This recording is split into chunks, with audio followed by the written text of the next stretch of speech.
Welcome in, Shield Brothers and Shield Maidens, to Shield's Rest. I'm Brown, No, I'm trying. and today we're going to be doing our third video of the series, and we're going to be looking to cover a couple different things, but health, death, defenses, and also combat resources. I'll let Fry start with health. All right, so your health points, pretty standard for an RPG, right? It's your character or any creature's ability to sustain damage as long. For the character specifically, your health formula is going to be 6 plus whatever your character level is, plus your might score, and then adding any additional bonuses from your ancestry or your class. And you also have temporary HP. Think D&D. It's a limited duration, additional pool of health points, which is always reduced first, right? So if you have temporary HP, you take damage. You're going to pull from that temporary HP before you start digging into your own health pool. Uh, your temporary HP will not stack from multiple sources. So if you get two sources in, you're going to pick which one you want to use. I recommend the higher one, but you do you. And these will last until a long rest or until they're depleted. And then new mechanic, which I'm going to new to me kind of, Hmm. let Brown go to threshold. Yeah, so here we have the health thresholds, and I really like this because it works twofold, right? It gives the DM a way to kind of gauge to the players where an enemy might be, and it also does sprinkle in some effects for the player and also enemies. And you'll see that as we go through the playtest rules, what I'm talking about, but it adds things like specific ways to use certain weapons or even talents and things of that nature can be enacted if the enemy is in one of these statuses, right? So you have here bloodied, which is HP is equal to or lower than half of the maximum HP. Well bloodied, which is a quarter. And then where it gets really interesting is death's door. So this is when your HP gets to zero. You don't just flat out die or go unconscious, and that's one of the biggest mechanics to this game system, I feel, or one that stuck out to me the most, is that you hit death's door. So while you are less capable, you're not just completely out of the fight. You still get at least one action point each turn to be able to do something so you can continue fighting until you get to actual death, which is going to be when you're at 0 HP and then you go negative beyond your prime modifier. So if you remember from our first video when we covered attributes and prime modifier, at level 1, your prime modifier maximum is 3. You may not have a 3, but typically you'd want to get a 3. So if you get to 0 and then go to negative 3, that is when you actually reach death, which is permanent death, i.e., you need to make a new character. But this mechanic lets you keep fighting while you're dead instead of just going unconscious and being useless and relying on someone else to save you. Yeah, thresholds just kind of make me think of like boss phases. Mm, The nerdy gamer in me likes that part. Since you reach phase two, bloodied. yep, no, that's a very good point. And speaking of death, that's going to be the next topic we cover here. Um, Still focusing on the death's door status, that death's door threshold. When you enter that state, you're going to gain one level of exhaustion, which we'll cover what all that means in a later episode. You'll be limited to one action per point per turn. So instead of those four, you're just cut down to one. So very limited on what you can do. You'll be unable to concentrate on things such as spells. However, continuous damage effects like being poisoned or bleeding, you won't take any damage from those while you're in this state. So you won't have to worry about that at least. But while you are in that state, you'll be making death saves. Death save, D20 roll, DC 10 or higher to succeed. If you fail that roll, you'll take one true damage. That's a damage you cannot resist or avoid in any way. You're going to take that damage if you fail. If you critically fail, your character is going to completely fall unconscious. So you no longer have that one action point per turn or anything like that. You are unconscious and you will remain that way until you are restored to 1 HP. If you critically succeed, you will gain 1 HP and you'll be back out of that death store status. Um, and you will continue making these saves until you are restored to 1 health, you are stabilized, or your character dies. And speaking of stabilized, I'm going to let Mark jump into that and explain what that kind of means. Yeah, so to stabilize someone, a creature can take the medicine action, right? And you have to meet a DC 10 or higher medicine check to be able to basically end those death saves for your ally. Also, the stabilized creature um, does not have to continue making death saves at all, and they remain stabilized until they can gain a HP back. So it kind of stops the bleeding, so to speak, and allows you more time to actually address um, finishing the combat and then addressing them more specifically. But what I like about this is that death's door is really scary, and that prime modifier negative is not very high. So the chance of real death, for me at least, seems much more real and higher. But there are still the same mannerisms to like prevent that, right? So stabilization is one of those things. Additionally, Yeah, I just like uh, how it stops the yo-yo, right? Where it's like, right, oh, just let them fall to 0, heal them back up to 1, fall to 0. Like yeah, it matters because you're gonna start racking up those exhaustions and like racking up all these bad things. yeah, totally, absolutely. I didn't even think about that with the exhaustion because yeah, you Yeah. gain one exhaustion that could that could build. Yeah, good point. After combat, if while you're in death's door and combat ends, they still continue making saving throws, and they make that every 12 seconds.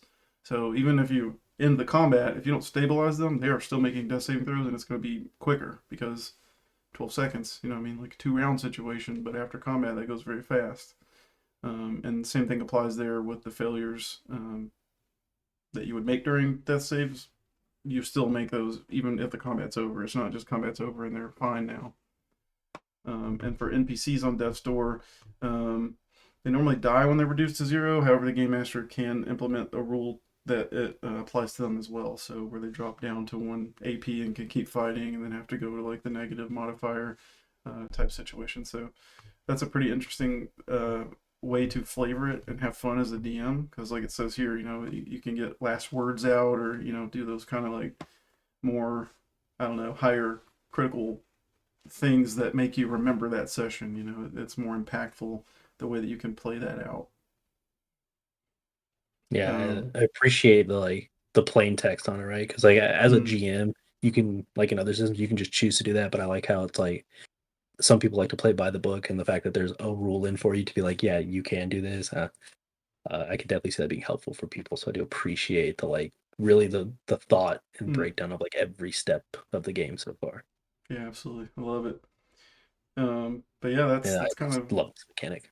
yeah, me too. I love everything about this system. I'm really excited to actually play it more and like get involved with it with our own team. But next we'll jump into defenses. On defense, we have two different types of defenses, right? We have your physical defense. This is going to protect the body. These are your bludgeoning, piercing, slashing, fire damage, or cold damage, lightning, poison, and corrosion. So that's things that are going to affect your physical body. Um, there are a couple formulas for this one that I wanted to point out.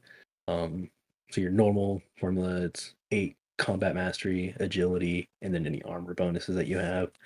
But specifically for barbarians and monks, they can go unarmored, and if they do, they get a different formula. So for barbarians, they get 8 combat mastery, agility, or their might, and then they get to add their prime modifier. And then with monk, same formula except they're just agility. So there are, options there to go unarmored and still, be able to sit on there on the front lines and take that damage. Yep. And for your mystical defense, that represents your ability to withstand supernatural sources, right? So things that affect your mind or your soul. A couple of examples there are psychic, radiant, sonic, and umbral. Also, it can be determined by your combat mastery. So, for example, it's your 8, which is the base, plus the combat mastery, plus charisma and intelligence. However, just like Fry mentioned for physical defense, there are some differences for classes. So, Monk, for example, would be 8 plus combat mastery plus charisma, intelligence, and their prime modifier. So, they got that little extra bonus on there for their mystical defense. The formulas there on the screen as well. And then that brings us into the just damage reduction portion. All right, so your damage reduction score is going to be used whenever you take damage from like attacks and spells. The You have a specific value, and that's going to be split again into physical damage reduction and mystical damage reduction. And specifically with mystical damage reduction, it's normally 0 unless you have some added bonus or benefit from a class feature, a talent, etc. With that, we're going to be able to jump into the combat masteries portion. So with combat resources, we're going to start with the main mechanic of that, which is action points. You get, this is inclusive of actions, reactions, features. You start every combat with your maximum AP, depending on your class features again. Any time that you spend your AP in one turn, right? So you have basically, let's say, start of the turn, you get 4 action points. You can do 4 things, whether it's an action or you add in flavor for maneuvers, which we'll get into later. Things of that nature are your options to use those 4 action points during your turn. One thing that's different from D&D 5e is that your action points are replenished at the end of your turn versus like waiting till the start of your turn. So it's really important for, like I mentioned, reactions, because at the end of your turn and then the enemy's turn and then you take a reaction because you have your 4 back. Then when it comes to your turn, you start with 3 because you've used the 1. So that's something important to kind of remember. This mechanic works a little bit different in that sense. Also for use of action points outside of combat, this is covered here. Usually, if it's a longer action, the game master can require you to use those to address that. But essentially, outside of combat, it doesn't really have the same effect. Next up, we have mana points. These are for your spellcasters. You're going to use these to cast spells and also cast spell enhancements. So spell enhancements, I think, are really cool. Basically, for every spell that you have, some of them will have a feature that you'll use your mana points for to boost that spell. So, for example, we have Minor Flame Blade here. Normally, be a melee weapon, you're wielding with flames.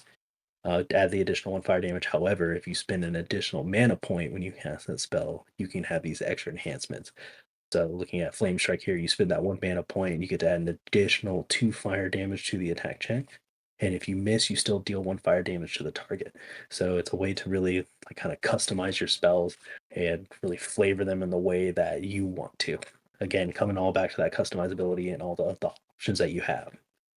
Mana points are additionally used for different class features, different ancestry traits, and you'll regain all your mana at the end of every long rest. And then, like with action points, outside of combat works a little differently. Specifically, your mana cost is going to be reduced by 1 whenever you do anything outside of combat. So you won't really feel that too much at lower levels because everything's going to cost 1 mana point anyways. So you're always going to spend that 1. But as you get higher up in the levels, you're going to see that effect starting to stack up. So really cool. Super cool. And then jumping over to more to the martial side of things with the stamina points, or SP. So this is used for techniques, maneuvers, could be class features, things of that nature. Specific to martial maneuvers, you use your stamina points, much like the mana points, you add those in. So you use your action point to do the attack, but then you can spend your stamina points to add a bonus to that. The example I have here is, I'll just read it out to you. Power attack, which costs 1 action point to use. You deal 1 damage with the attack, but you can use this multiple times. So you can flavor that in to add more damage to your attack by using this resource. The variety of ways that this can be spent, and also the way that you regain it depends on certain things for your classes and whatnot. So you regain all of your SP when the combat ends. So it's a little bit different from the mana points, an example where you have to finish a long rest. You actually do get these back at the end of combat right away. There are a couple of different nuances here as well. For your action points, you can convert them into stamina points. So you can spend 2 action points to regain 1 stamina point. Mana, you can convert that into stamina as well. So for every mana point that you convert, you get 1 SP back, 1 stamina point back. SP outside of combat, you can perform any action outside of combat that uses stamina without depleting your stamina points. They just can't be higher than what your current maximum is. So just a way to, your character can't just go above and beyond things they're not capable of doing. So there is that kind of soft cap in that sense. You can't jump to the moon, no matter Yeah, how hard you try. I mean, you could, I guess, if your GM said it was allowed, but And last up, we have grit points. So your grit points is going to come from your charisma, representing that strong force of will that charisma gives your character.